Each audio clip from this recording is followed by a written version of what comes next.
You're being paid just enough to keep you from quitting, and you're being charged just enough for everything to keep you from saving. That's not a coincidence. It's a carefully calibrated design. The feeling of being stuck on a treadmill isn't a personal failure. It's proof that you're playing inside that system and escaping. It requires its own counter system. The system you're in is designed to have you rent your time for money forever. The counter system is designed for you to own assets that generate money for you while you sleep. That's the entire game. This distinction explains a strange paradox in our work lives. A 2025 Gallup poll found that while 70% of employees report being happy at work, only 21% are actively engaged. That's the perfect description of a trap. A comfortable cage, but a cage nonetheless. The blueprint for your counter system isn't about hustle or blind risk.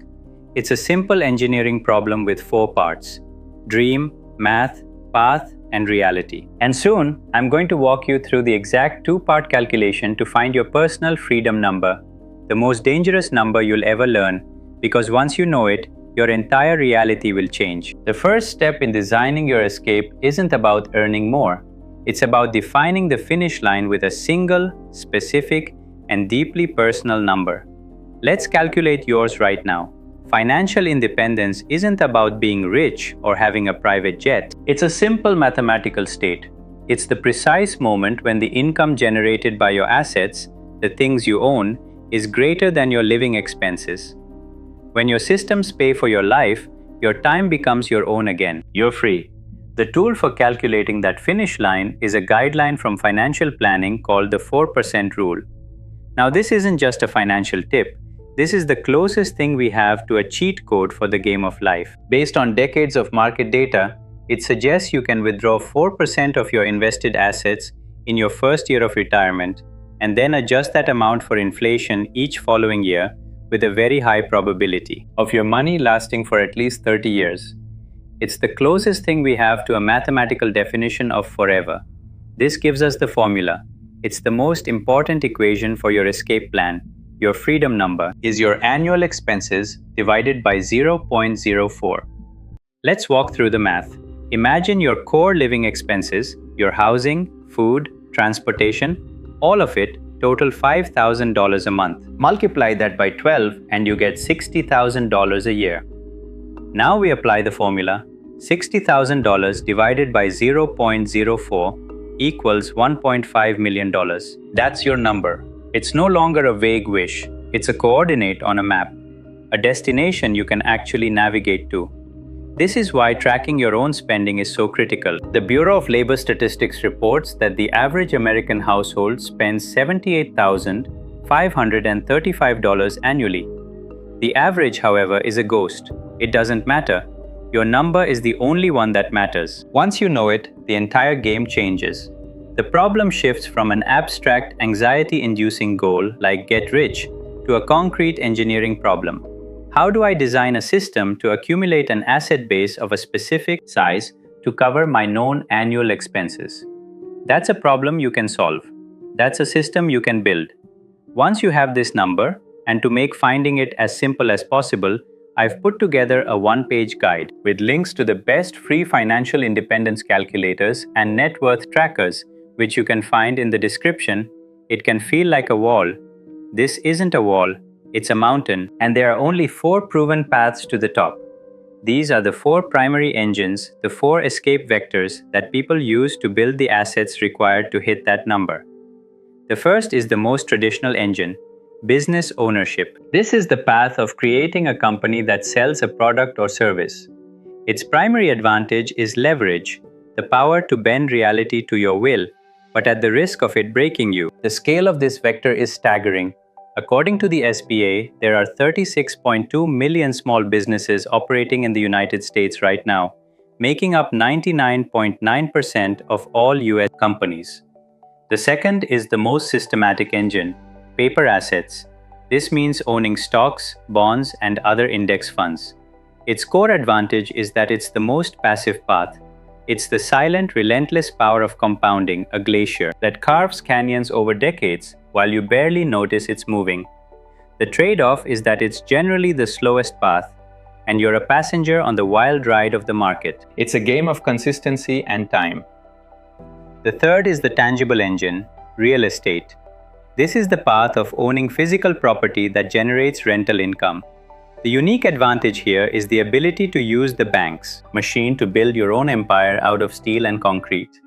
The challenges are that it's illiquid, meaning you can't turn it into cash quickly, and it can feel like a second job. This factor isn't a small one. Data from Batch Data shows that real estate investors purchased 34% of all single-family homes sold in the third quarter of last year. The fourth and final vector is the modern engine, digital assets. This is the ability to build something once that serves 1 million people while you sleep. It's pure intellectual leverage, a paid newsletter, an online course, a monetized audience. Its defining advantage is near infinite scalability with almost zero startup costs. The primary con is that it requires modern skills in a ferociously competitive landscape. The growth here is explosive. Research Nester values the creator economy at over $214 billion today and projects it will reach $1.35 trillion by 2035. These are the engines. They're powerful and the potential is immense. But before you sprint down one of those paths, we have to address the fine print on the map itself. The 4% rule is the foundation of this math, but it's not a law of physics. Critics rightly point out it's based on past US market performance and might not hold in a future of low returns or high inflation. A major market crash right after you quit could be devastating. This doesn't mean the plan is useless. It means we have to build in a margin of safety and not treat the number as gospel. It's a target, not a guarantee. Choosing a vector is where most people get paralyzed. They see a target like $1.5 million and a demanding job, and the project seems too big to even start. The mistake is believing you have to replace your entire salary in one move. You don't. The goal is to build a system, and systems start with a single gear. This is the logic behind the minimum viable escape plan. The objective isn't to escape the rat race overnight. The objective is to build your first small asset that covers your single largest or most essential living expense. This creates momentum. It de-risks your life, and it proves the counter system works. Let's make this concrete with a case study. Meet Sarah. She's a 35-year-old project manager who earns $110,000 a year. After doing the math, she found her freedom number is $1.8 million. That figure felt so completely impossible, she almost shut the laptop and gave up forever. Instead, she redesigned the problem. Her single biggest expense is her $2,200 monthly mortgage. Instead of focusing on the impossible $1.8 million, she designed a minimum viable escape plan with a single goal. Use one of the 4 vectors to build a system that generates $2,200 a month in profit. She chose the digital asset vector. She's an expert in productivity software. It's what she does all day. So she started a paid newsletter for other project managers. At first, it was crickets. Her first 3 articles got a total of 50 views. She built a small suite of digital templates, spending an entire weekend perfecting a project timeline planner. It sold exactly twice in its first month for a grand total of $98. She felt humiliated. The turning point came 6 months in, when a single post about managing scope creep was shared in a popular LinkedIn group. Suddenly, she had her first 100 newsletter subscribers. It was a shockwave. That was the validation she needed. By month 18, those 100 subscribers had grown to 200, each paying $10 a month. That's $2,000 in predictable, recurring revenue.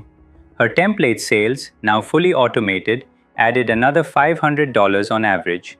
$2,500 a month from just 2 simple products. Now you might be thinking that 18 months is a long time to earn just $2,500. The mistake is measuring with the wrong yardstick. This isn't about trading time for money anymore. She wasn't building a second job. She was forging an asset. She traded 18 months of focused, part-time effort for a lifetime of reduced risk and the priceless psychological shift of knowing she could build something from nothing. She hasn't escaped the rat race yet. Her life, however, has fundamentally changed. Her housing, the foundation of her financial life, is now paid for by an asset she owns, not by her job. Her dependency on her employer has been permanently reduced. This is the most direct path to escape the rat race because it focuses on covering essential costs first, building a fortress around your core needs. This approach is a direct antidote to the kind of financial anxiety that plagues so many. The same feeling Sarah had when she saw that $1.8 million number. It's not an isolated feeling. A 2025 study from Allianz Life found that 48% of Americans feel more financially stressed now than they did last year. The minimum viable escape plan attacks that stress directly by creating a buffer, a second engine, that operates completely outside of your primary job. You build freedom one expense at a time. This framework only works if you act on it. Insight without action is just entertainment. The next 4 steps are your plan to lay the first stone of your counter system. Steps 1 through 3 are about loading the weapon. Step 4 is about pulling the trigger. Step 1. Track your reality. For the next 30 days, you'll meticulously track every single dollar you spend. Use a free application like Empower's Dashboard or a simple notebook. The goal isn't to judge your spending or to cut back. The goal is to gather clean data. You can't optimize a system you can't see. This is the first non-negotiable step. Step 2. Calculate your target. At the end of those 30 days, take your total monthly spending, multiply it by 12 to get your annual expenses, and then divide that number by 0.04. That's your freedom number. Don't keep it in your head or in a spreadsheet. Write it on a piece of paper and put it somewhere you'll see it every single day. Make it real. This is your coordinate on the map. Step 3. Choose your vector. Based on our investigation of the 4 primary paths, business ownership, paper assets, real estate, or digital assets, select one. Which one most aligns with your current skills, interests, and risk tolerance? You aren't making a 30-year commitment. You're choosing a single point of focus for the next 90 days, just one. Step 4. Push the first domino. This is the most critical step and you must do it tonight. It overcomes inertia. Tonight, you'll take the smallest possible physical action in your chosen vector. The goal isn't to succeed, it's to start. If you chose business, don't write a business plan. Just brainstorm one single problem you could solve for someone. If you chose real estate, don't call a lender. Just analyze one property listing on Zillow as if you were going to buy it. If you chose digital assets, don't build a course. Brainstorm 5 questions you get asked all the time. If you chose paper assets, don't try to time the market. Just open a brokerage account and buy one single share of a low-cost, total market fund like VTI. This tiny action is the first real step to build your system to escape the rat race. Now you have the blueprint for the counter system. It's not easy, but it is simple. You're not a component in their machine. You are the architect of your own. That number you wrote on the paper? It's not a dream. It's a schematic. Now go build.